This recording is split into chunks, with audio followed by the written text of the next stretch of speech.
Ladies, tapat ba ang partner mo sa iyo? Sigurado ka ba na ikaw lang?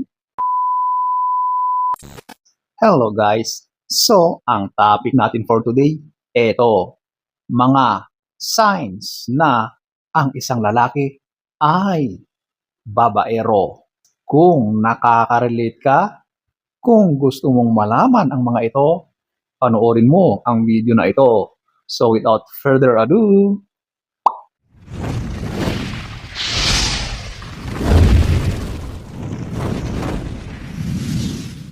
so, ito, ating alamin ang mga senyales na ang lalaki ay potensyal na babaero. So, at number one, ito yung overly flirtatious o ito yung sobra-sobrang maharot, mahilig siyang makipag-flirt sa ibang babae.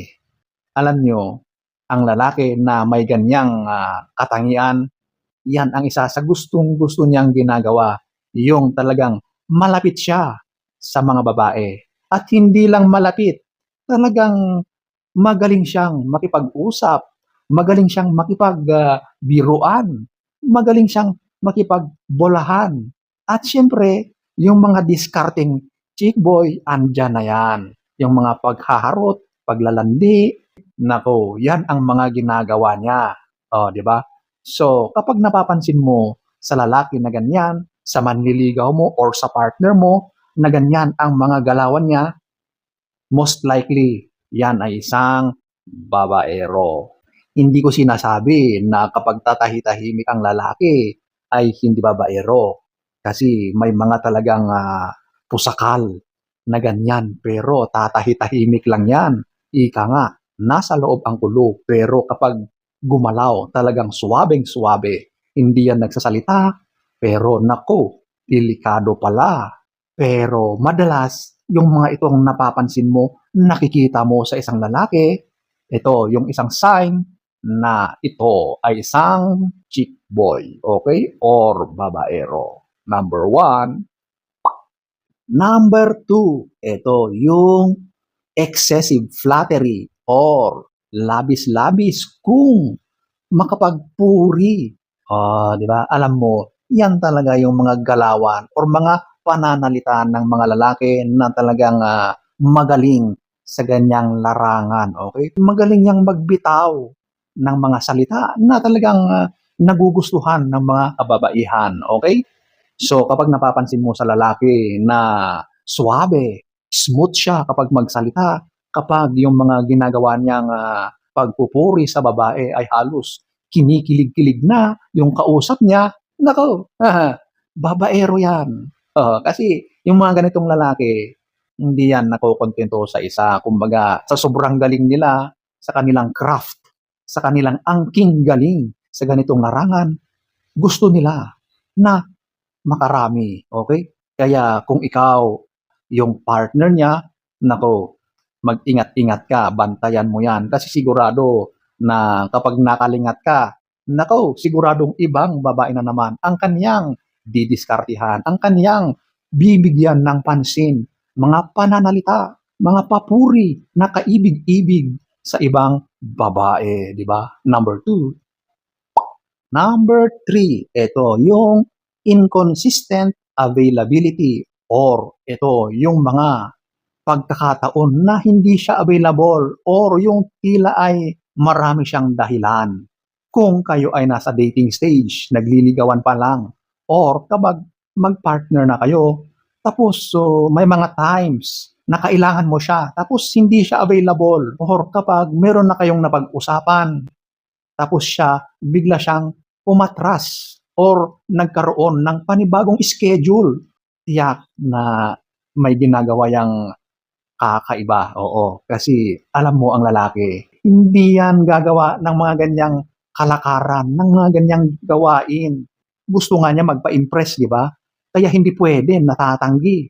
Hanggat maari ay gagawin niya ang lahat para doon sa babae. Tapos ngayon, hindi siya available at kung ano-ano na ang kanyang idinadahilan, nako, red flag yan na meron siyang trinatrabaho na iba at malaki ang tsansa na katulad mo rin yung trinatrabaho niya na yun.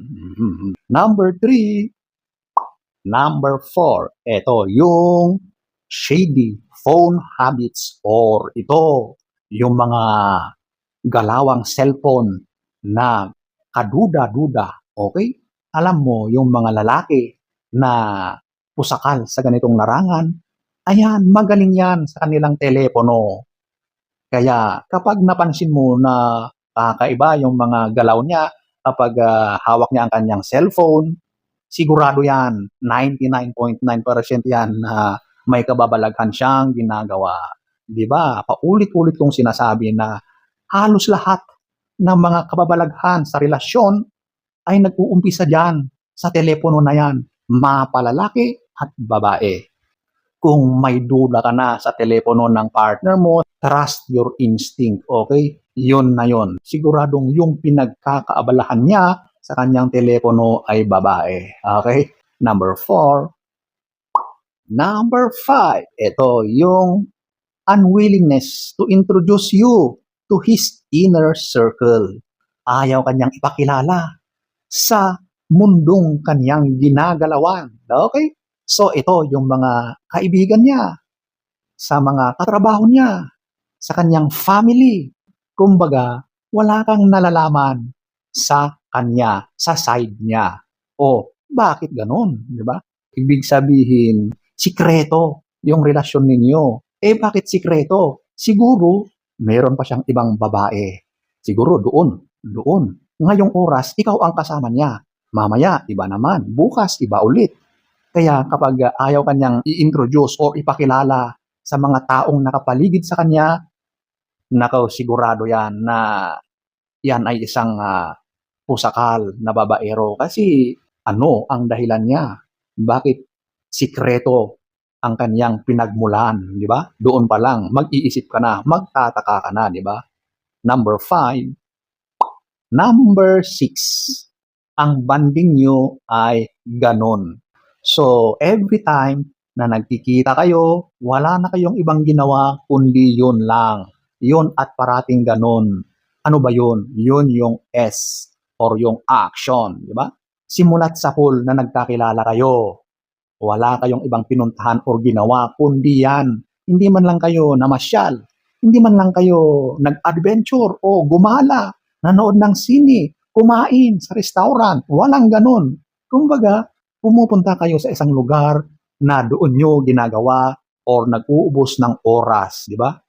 So after that, wala na. Goodbye, alis na ulit. So next time ulit, ganon na naman ang setup, di ba?